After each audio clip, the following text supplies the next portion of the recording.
Hello everyone, मैं हिंदी शिक्षिका Sanju Upadhyay Hindi online classes में आप सबका स्वागत करती हूँ। आज हम हिंदी गद्य खंड से दो बैलों की कथा नामक कहानी का अध्ययन करने चल रहे हैं, जिसके लेखक महान कथाकार उपन्यास सम्राट मुंशी प्रेमचंद जी हैं। कहानी पढ़ने से पहले बच्चों, हम आपको कहानी के लेखक के जीवन से परिचित कराएंगे। तो इस कहानी यानी दो बैलों की कथा के लिखने वाले मुंशी प्रेमचंद जी हैं। इनका जन्म 1880 में बनारस के लमही नामक गांव में हुआ था। इनके बचपन का नाम धनपत राय था। इनका बचपन बहुत ही अभाव और गरीबी में बीता। ये केवल बीए तक ही शिक्षा ले पाए हैं। आगे चलकर इन्होंने शिक्षा विभाग में नौकरी की, परंतु असहयोग आंदोलन में सक्रिय भागीदारी लेने के लिए इन्होंने सरकारी नौकरी से त्यागपत्र दे दिया और अपने लेखन कार्य के प्रति पूरी तरह समर्पित हो गए। इस महान कथाकार उपन्यास सम्राट का देहावसान अर्थात मृत्यु सन 1936 में हो गई। चंद की कहानियां मानसरोवर के 8 भागों में संकलित हैं, जिसमें सेवा सदन, प्रेम आश्रय, रंगभूमि, कायाकल्प, निर्मला, गबन, कर्मभूमि, गोदान इनके प्रमुख उपन्यास हैं। इन्होंने हंस, जागरण, माधुरी इत्यादि पत्रिकाओं का संपादन भी किया। कथा साहित्य के अतिरिक्त प्रेमचंद ने निबंध एवं अन्य प्रकार के गद्य लेखन में भी प्रचुर मात्रा में काम किया है। इनकी कहानी का मूल विषय किसानों और मजदूरों की दयनीय स्थिति, दलितों का शोषण, समाज में स्त्री की दुर्दशा और स्वतंत्रता आंदोलन आदि इनकी कहानियों के मूल विषय रहे। तो लेखक के जीवन से परिचय कराने के बाद अब आपको हम पहले पाठ से परिचित करा दें, फिर आगे हम पाठ के सारांश की तरफ आपको ले चलेंगे। तो आज की जो कहानी है बेटा, दो बैलों की कथा। इस कहानी के माध्यम से प्रेमचंद ने कृषक समाज और पशुओं के भावात्मक संबंध का वर्णन किया है। इस कहानी में उन्होंने यह भी बताया है कि स्वतंत्रता सहज से ही नहीं मिलती है, उसके लिए बार बार संघर्ष करना पड़ता है। इस प्रकार इन्होंने परोक्ष रूप यानी इनडायरेक्ट रूप से इस कहानी आज़ादी की आंदोलन की भावना से जोड़ दिया है। इसके साथ ही इस कहानी में प्रेमचंद ने पंचतंत्र और हितोपदेश की कथा की परंपरा का भी उपयोग और विकास किया है। और प्रेमचंद की कहानी की सबसे बड़ी यही विशेषता रही है। को कहानी के सारांश की तरफ ले चलते हैं। कहानी का सार यानी सारांश क्या है, ये कहानी क्या है, क्या बताया गया है इस कहानी में। तो बेटा, दो बैलों की कथा में जैसे कि शीर्षक ही बता रहा कि दो बैलों की कथा, इसमें दो बैलों की कथा की मित्रता का वर्णन किया गया है। ये कहानी बेटा ऐसे दो बैलों की कहानी है जो अपने मानवीय समझ के कारण मनुष्य से अधिक समझदार और संवेदनशील दिखाई पड़ते हैं। इन दो बैलों के नाम है हीरा और मोती। ये दोनों बैल झूरी किसान के हैं।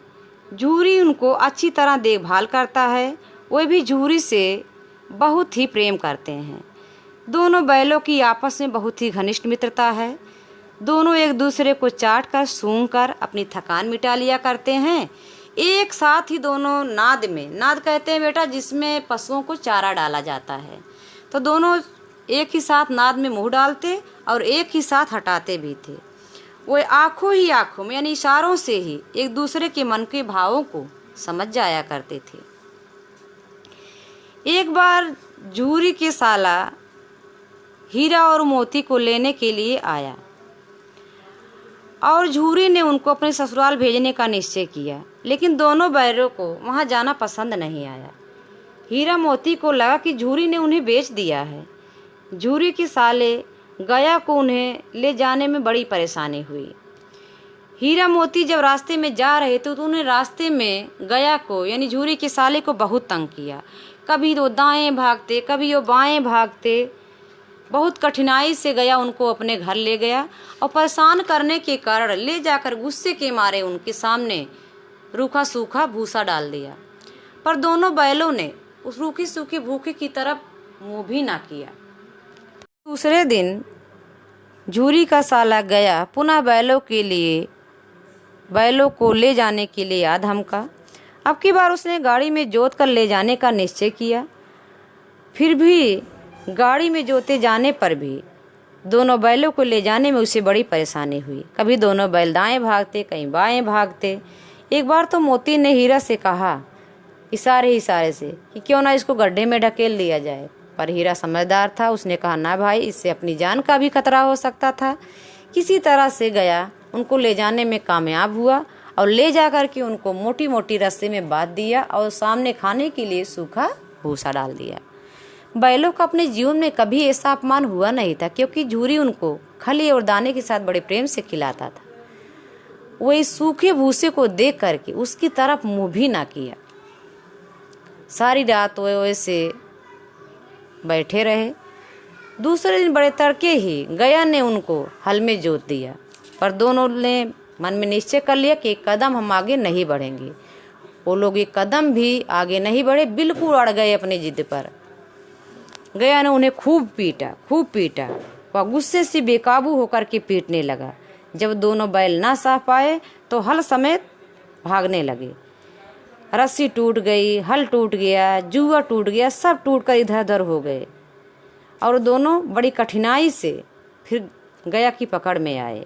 गया ने पकड़ने के बाद उनके गले में और मोटी मोटी रस्सियाँ पहना दी और दो आदमी के साथ उन्हें पकड़ कर अपने घर ले गया और खूंटे में पुनः उनको बांध दिया। और क्रोध के मारे उस दिन उसने उन्हें दाना पानी कुछ भी ना दिया।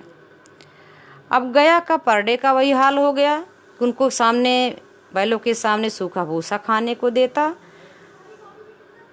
और बैल उस सूखे भूसे को हाथ भी ना लगाते, अर्थात उसको खाते भी ना थे। और गया के इस व्यवहार से हीरा मोती की मन में विद्रोह की भावना घर कर गई। लेकिन रोज रात को उस परिवार में एक छोटी सी लड़की थी जो चुपके से आती और दोनों बैलों को एक एक रोटी खिला जाती।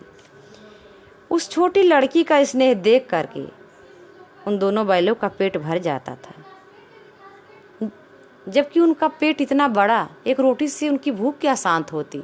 पर उस लड़की की प्रेम और स्नेह से उनको पूरी तरह से तृप्तता मिल जाती थी, यानी उनका मन एकदम शांत हो जाता था। एक दिन रात को उस लड़की ने उन्हें चुपचाप रस्सी से खोल दिया। वो दोनों भाग निकले।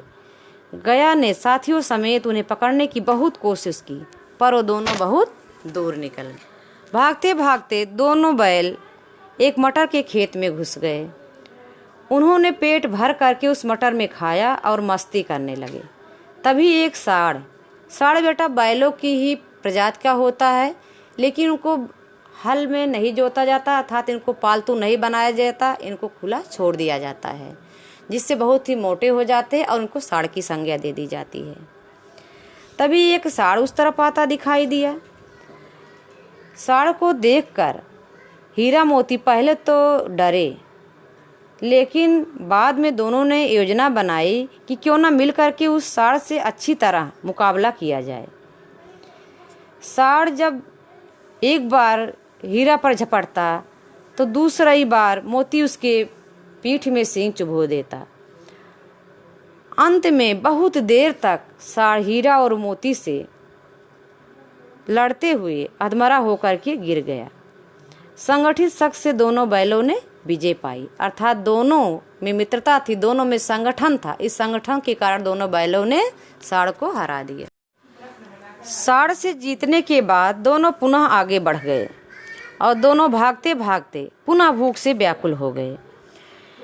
भूख से व्याकुल होने के कारण पुनः वे एक मटर के खेत में घुस गए, लेकिन अब की बार वे उस मटर के खेत में पकड़ लिए गए और पकड़ने के बाद उनको कांजी हाउस में बंद कर दिया गया।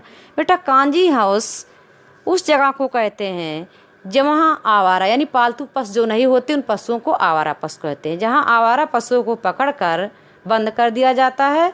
और वहाँ पर फिर जब कोई उन्हें ले जाता है तो ले जाने के रूप में उन्हें जुर्माना भरना होता है, अर्थात जो भी व्यक्ति उन बैलों को ले जाता है या उन पशुओं को ले जाता है उनको कुछ पैसा कांजी हाउस के मालिक को देना पड़ता है। तो दोनों कांजी हाउस घर में कैद कर लिए गए। वहाँ उनको खाने को कुछ ना मिला। वहाँ और भी अनेक पशु थे जो भूख प्यास से वहाँ मुर्दे जैसे पड़े थे। उन्हें देखकर हीरा मोती को बड़ा कष्ट हुआ। पशुओं की दयनीय स्थिति को देखकर हीरा मोती ने निश्चय किया कि इनको यहाँ से स्वतंत्र करा दिया जाए। रात में हीरा और मोती दोनों बैलों ने मिलकर वहाँ की दीवार को अपने सींग से खुरच खुरच के तोड़ दिया और खुरच करके दीवार को गिरा दिया और सारे जितने अधमरे कमजोर जानवर थे सबको वहाँ से मुक्त करा दिया, यानी सबको वहाँ से भगा दिया। लेकिन हीरा का बंधन नहीं खुल पाया। हीरा जिस रस्सी में बांधा गया था वो खुल नहीं पाई, इसलिए मोती भी वहीं रह गया, क्योंकि वो अपने भाई यानी अपने मित्र हीरा को छोड़कर नहीं जा सकता था। जब सुबह हुई और कांजी हाउस का मालिक कांजी हाउस गृह में आया तो वहाँ गिरी हुई दीवार को देखा और उसने समझा कि इन दोनों बैलों ने ही यह काम किया है, तो डंडा लेकर के दोनों की खूब पिटाई की, यानी हीरा मोती की खूब मरम्मत हुई। उसके बाद उनको पुनः जो है मजबूत रस्सी में बांध दिया गया और खाने को कुछ भी नहीं दिया गया। कांजी हाउस से सारे जानवरों के भाग जाने के बाद कांजी हाउस का मालिक हीरा मोती पर अत्यधिक क्रोधित हो गया। उसने क्रोध के कारण हीरा मोती को बड़े बड़े यानी मोटे मोटे रस्सियों के बंधन से बांध दिया और खाने को कुछ ना दिया। दाना पानी न मिलने के कारण दोनों बैलों की सप्ताह भर में ही हड्डियां निकल आईं, यानी दोनों अत्यधिक दुर्बल हो गए। 7वें दिन जब पशुओं की नीलामी का समय आया तो नीलामी में उन दोनों बैलों को एक कसाई ने खरीदा। कसाई बेटा उस व्यक्ति को कहते हैं जो जानवरों को खरीदता है और उनकी मांस को बेचता है। दोनों बैल दाना पानी न मिलने के कारण अत्यधिक दुर्बल हो गए थे और कसाई के हाव भाव को देखकर वो डर से कांप रहे थे। जब कसाई उनको लेकर के चलने लगा तो कुछ दूर जाने पर उनको रास्ता कुछ परिचित सा लगा। वो दोनों समझ गए कि यह रास्ता उनके घर के मालिक की तरफ जाता है। वो दोनों दाना पानी न मिलने के कारण कमज़ोर तो हो ही गए थे, परंतु उन दोनों ने इशारों में बात किया कि क्यों ना हम जोर लगा करके इस रस्सी को तोड़ डालें और बंधन से मुक्त हो जाएं। कहते जहाँ एकता होती है वहाँ विजय निश्चित है। उस कमजोरी हालत में भी दोनों ने एक साथ बल लगाया और बल लगाने के कारण रस्सी टूट गई। फिर तो रस्सी टूटते ही दोनों बैल उस कमजोरी हालत में भी बहुत तेजी से भागने लगे और वो दौड़ रहे थे। कसाई उनके पीछे दौड़ने लगा। दौड़ते दौड़ते यानी भागते भागते वो बैल जो हैं झूरी के घर आकर अपने स्थान पर खड़े हो गए जहाँ पर वो बांधे जाते थे। जब झूरी ने अपने दोनों बैलों को नाद के पास खड़े पाया तो दौड़ करके उनको अपने गले लगा लिया और दोनों बैलों से प्यार करने लगा, उनको चाटने और पुचकारने लगा। उसी समय कसाई आ धमका और उसने झूरी से बहस करने लगा कि ये बैल मेरे हैं, मैंने इनको पैसा दे करके बाजार से खरीदा है। पर झूरी ने कहा बैल मेरे हैं। जब झूरी में और कसाई में बहस हो ही रही थी उसी समय मोती ने कसाई पर वार कर दिया। मोती की सींग की वार को देख करके कसाई भागना शुरू कर दिया। कसाई भागता गया और उनको मोती खदेड़ता गया। खदेड़ते खदेड़ते मोती ने उनको गांव से बाहर यानी कसाई को गांव से बाहर खदेड़ दिया और पुनः आकर के दोनों बैल अपने स्थान पर खड़े हो गए। बैलों को अपने स्थान पर देख करके झूरी बहुत खुश हुआ और उनको गले लगा लिया। ला करके उनके सामने चूनी दाना भूसा आदि खाने को दिया और यह बात गांव में आग की तरह फैल गई कि हीरा मोती भाग करके पुनः आ गए हैं। बच्चों ने हीरा मोती के कारनामे को सुन करके गांव में उत्सव मनाया और झूरी की पत्नी भी आ करके उन बैलों को गले लगा लिया। बेटा कहानी का सारांश यहीं पर पूरा होता है। इस कहानी से हमें यह शिक्षा मिलती है कि स्वतंत्रता सहज नहीं मिलती है, बल्कि उसके लिए संघर्ष करना पड़ता है। साथ ही साथ यह कहानी यह प्रेरणा भी देती है कि यदि हम में एकता है तो कोई भी कार्य हमारे लिए असंभव नहीं होता है। हम असंभव को भी संभव बना सकते हैं, जैसे हीरा और मोती ने अपनी कमजोरी अवस्था में भी एकता के बल पर असंभव को संभव कर दिखाया।